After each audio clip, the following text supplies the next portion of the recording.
बाकी दुसरं काही काय. दादा, मी जसं मगाशी सुरुवातीला म्हटलं कार्यक्रमाची सुरुवात करताना की पुण्याच्या निवडणुकांची फार चर्चा आहे. सगळ्यात पहिलं कारण म्हणजे तर या निमित्तानं दोन्ही राष्ट्रवादी काँग्रेसची युती का होईना बघायला मिळते, थोडी जवळीक होताना दिसते दोन्ही पक्षांमध्ये.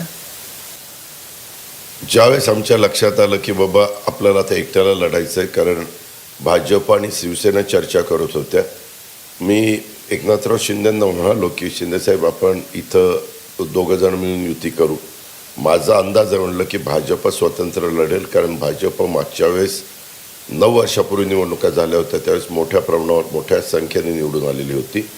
आणि साहजिकच मग कार्यकर्त्यांचं एक मागणी असती नेतृत्वाकडं, लिडरशिपकडं, की बाबा आम्हाला तुम्ही ह्या जागा म्हणजे आम्हाला उभं केलं गेलं पाहिजे. मग त्या जागा सोडताना हे करताना खूप अडचणी होतात, बंडखोरी होती, इकडून तिकडे जा तिकडून इकडे जा असे प्रकार घडतात. पण मला ते म्हणाले की नाही आमची होणार आहे. मग मी आपलं काम आम्ही सुरू केलं. त्यावेळेस खालच्या दोन्ही बाजूच्या कार्यकर्त्यांनी अशी विनंती केली की आपण जर युती करू शकलो तर मताची विभागणी थांबेल आणि जरा दोन्ही बाजूच्या उमेदवारांना सोपं जाईल. शेवटी उमेदवार उभा राहतो हा निवडून येण्याकरता उभा राहतो. नुसतं उमेदवाराला उमेदवार समोर देणं हे काही बरोबर नसतं. मग ज्यावेळेस दोन्ही कार्यकर्त्यांनी सांगितलं, मी त्यावेळेस माझ्या कार्यकर्त्यांना सांगितलं काही जागा सोडाव्या लागतील, त्यांनी पण सांगितलं काही जागा सोडाव्या लागतील. आणि मग पहिल्यांदा बसलो त्यावेळेस मार्ग निघाला नाही. पुन्हा 2 दिवसांनी बसलो तर मार्ग निघाला. अगदी जिथं फारच ताणाताणी झाली तिथल्या पुरतं मैत्रीपूर्ण एखाद दुसऱ्या प्रभागामध्ये पण करावं लागलं. मग नंतर शेवटी मला शिवसेनेच्या नेत्यांचा फोन आला, तसंच उदय सामंतांचा फोन आला. मी त्यांना सांगितलं की आता खूप आपण पुढं गेलो, तरी देखील तिथल्या लोकांनी काही प्रस्ताव दिले तर माझी तयारी. मग श्रीरंगप्पा बारणे खासदार आहेत आपले पिंपरी चिंचवडचे, त्यांचा निरोप आला की त्यांच्या भागामध्ये 2 प्रभाग आहेत, तर 4 पैकी 2 धनुष्यबाण लढे, 2 घड्याळ लढे, तर आमच्याही लोकांना मान्य झालं. आणि मग त्या प्रकारे तिथं 2 प्रभागामध्ये आम्ही शिवसेनेबरोबर युती केली.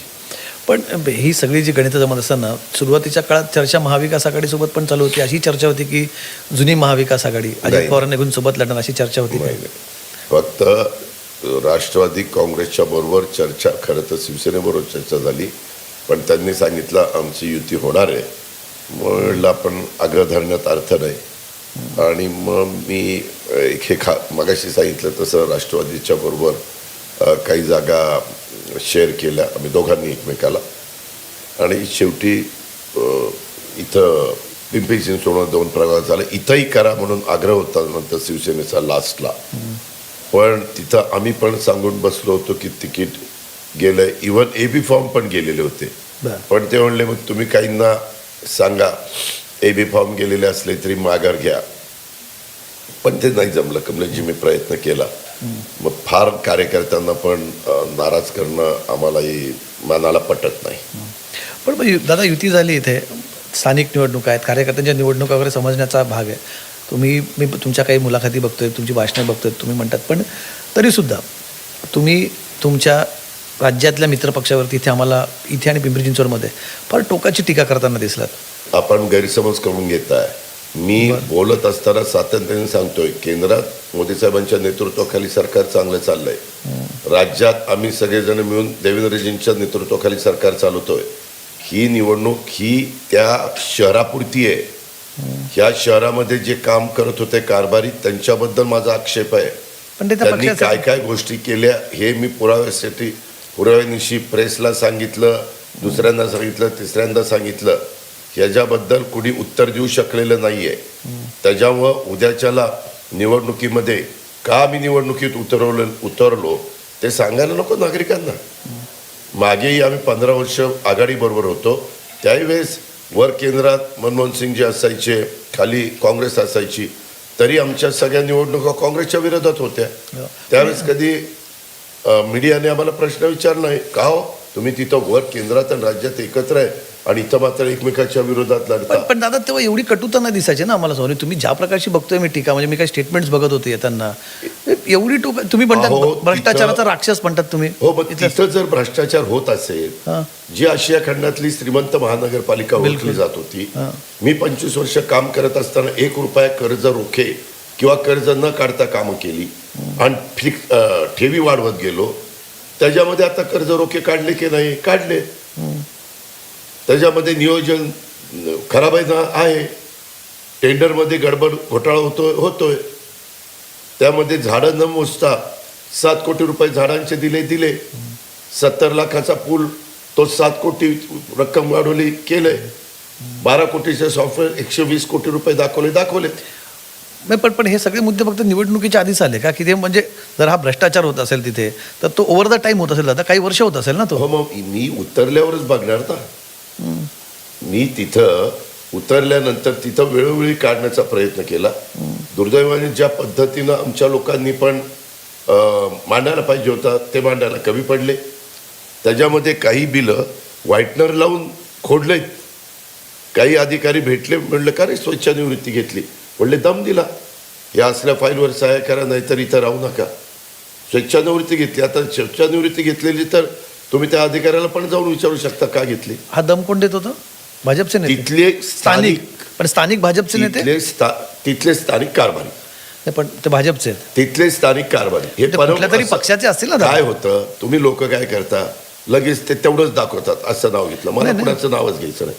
माझा तिथं विरोध आहे. तिथं जे कारभारी पण करतात त्यांना, आणि त्यांनी तिथं केलेलं आहे. त्यांनी पुण्यामध्ये ज्यांच्यावर जबाबदारी पुण्यामध्ये झालेलं आहे. पण कसं असं दादा, तुम्ही म्हणतात की स्थानिक नेते वगैरे, पण ते एका पक्षाचे सदस्य आहेत, एका पक्षाची त्यांची आयडेंटिटी आहे. कमलेशजी, मला जे सांगायचं ते मी सांगितलेलं आहे. नाही, पण मी ते लोकांच्या पक्ष म्हणून ती समोर- जबाबदारी झटकू शकता का? ते कुठली? त्यांचा पक्ष ही जबाबदारी झटकू शकतो का स्थानिक नाही, नेत्यांपासूनची? तिथं त्यांनी ज्यांच्यावर मी बोललो, मी उद्या तुमच्यावर बोललो तर तुम्ही उत्तर दिलं पाहिजे ना. तुम्हाला जर ते लागलं तर तुम्ही उत्तर दिलं पाहिजे. आम्ही तर म्हणतोय केंद्रात योग्य पद्धतीने सरकार चाललेलं एनडीला आमचा पाठिंबा आहे. राज्यात पण आम्ही राज्याच्या योजना, मेट्रो त्याला आम्ही पैसे देतोय, केंद्रही देतोय, राज्यही देतोय. नॅशनल हायवे ती कामं तिथं होत आहेत. रिंग रोड ती कामं आम्ही त्या ठिकाणी सुरू केली. पाण्याच्या संदर्भामध्ये पाणी कमी पडायला लागलं. पवनेचं तिकडं वरसगाव पंचायत, खडकवासला, टेमघर म्हणून दोन्ही शहराला भामासखेडचं पाणी दिलं. भामासखेडचं पाणी शेतीला जवळपास बंदच झालं. अख्खच्या अख्खं पाणी पुणे आणि पिंपरी चिंचवडला प्यायला चाललेलं आहे. तेही शेतकरी नाराज आहे की आमच्या जमिनी घेतल्या, आमचं क्षेत्र ओलिताखाली येईल. असल्या सगळ्या समस्या आहेत. आणि प्रचंड लोकसंख्या वाढलेली. आज पुण्याची भौगोलिक परिस्थिती देशातल्या महानगरपालिकांच्या मध्ये सर्वात जास्त कार्यक्षेत्र असणारी महानगरपालिका आहे. आणि प्रश्न दोन्हीकडे टँकर माफिया प्रचंड आहे. सोसायट्यात जाऊन विचारा. जो नवीन एरिया पहिला 34 गावांचा आता 2 कमी केले, नगरपालिका केली, आता 32 गावांचा, तिथंही प्रश्न आहे. कचरा तिथं उचलला जात नाही. पुण्यासारख्या पिंपरीसारख्या ठिकाणी रोज कचरा उचलायला नको. इथं 12,350 लोक कामाला दाखवता, प्रत्यक्षात तेवढी लोक कामच करत नाही. आत्ता तुम्ही येताना कचरा साफ करताना 12,350 पैकी काहीतरी लोक दिसायला पाहिजे होतं ना अंतरावर.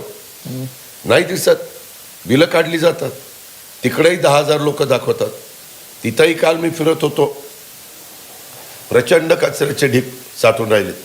लोक म्हणत होते दादा आम्हाला पाणी मिळत नाही, आम्हाला टँकरने पाणी घ्यावं लागतं. सोसायट्या तर काही लाखो रुपयाची बिलं वर्षाची करतायत. पण हे सगळं 9 वर्षात झालं गेलं. ह्याच काळात झालं. पूर्वी तुम्ही आठवा, पिंपरी चिंचवड देशामध्ये बेस्ट सिटी म्हणून पुरस्कार मिळालेला होता. योगेश बहल त्यावेळेस त्या ठिकाणचे प्रमुख महापौर होते. मी 92 पासून 2017पर्यंत तिथं सतत काम बघत होतो. माझ्या विचाराचे सगळे पदाधिकारी होते. मी अधिकारी तिथं चांगले घेऊन जात होतो. जुन्या रोडनी जावा, ग्रेड सेपरेटर कसे केलेत, रोड रुंद कसे केलेत, फ्लायओव्हर कसे केलेत, डबल फ्लायओव्हर कसे केले, गार्डन्स कशा केल्या, क्रीडांगणं कशी केलीत, पाण्याच्या करता कसे प्रयत्न केले गेले, ह्या सगळ्या गोष्टी तुमच्या डोळ्यासमोर आहे. आज मोठ्या प्रमाणावर दोन्ही शहरांचं इथं जवळपास 400-450 MLD पाणी हे त्याच्यावर ट्रीटमेंट न करता नदीला सोडलं जातं. खालचे लोक पाणी पित नाहीत. नदीच्या दोन्ही बाजूला गावं नाही. अख्खं पाणी शेवटी उजनीमध्ये जात नाही. उजनीच्या पाण्याचं आपण त्या ठिकाणी परीक्षण करा. तिथं पाणी माशांना देखील योग्य त्याचं नाही अशा पद्धतीचे रिपोर्ट येतात. आणि मग जलपर्णी सगळी झालेली आहे नदीमध्ये. त्याच्या संदर्भामध्ये ज्यांच्यावर जबाबदारी आहे स्थानिक, त्यांनी लक्ष द्यायला नको का? आहे त्या पैशामध्ये आता इथं 5 वर्षात मागच्या रेकॉर्ड मी माहिती घेतली, माहितीच्या अधिकारात 11,500-1200 कोटी रुपये खड्डे बुजवायला तरतूद केली 5 वर्षात. खर्च केले 600 कोटी. ते तर अजित पवार कुठं सांगत नाही. रेकॉर्ड काढा आणि बघा. आणि जर चुकीचं असेल तर सांगा ज्यांच्या हातात आहे त्यांनी, हे साफ चुकीचं आहे, हे का सगळे पैसे खर्च केले. तिथं आज 600 कोटी खर्च झाले नाहीत असं दाखवलं जात आहे.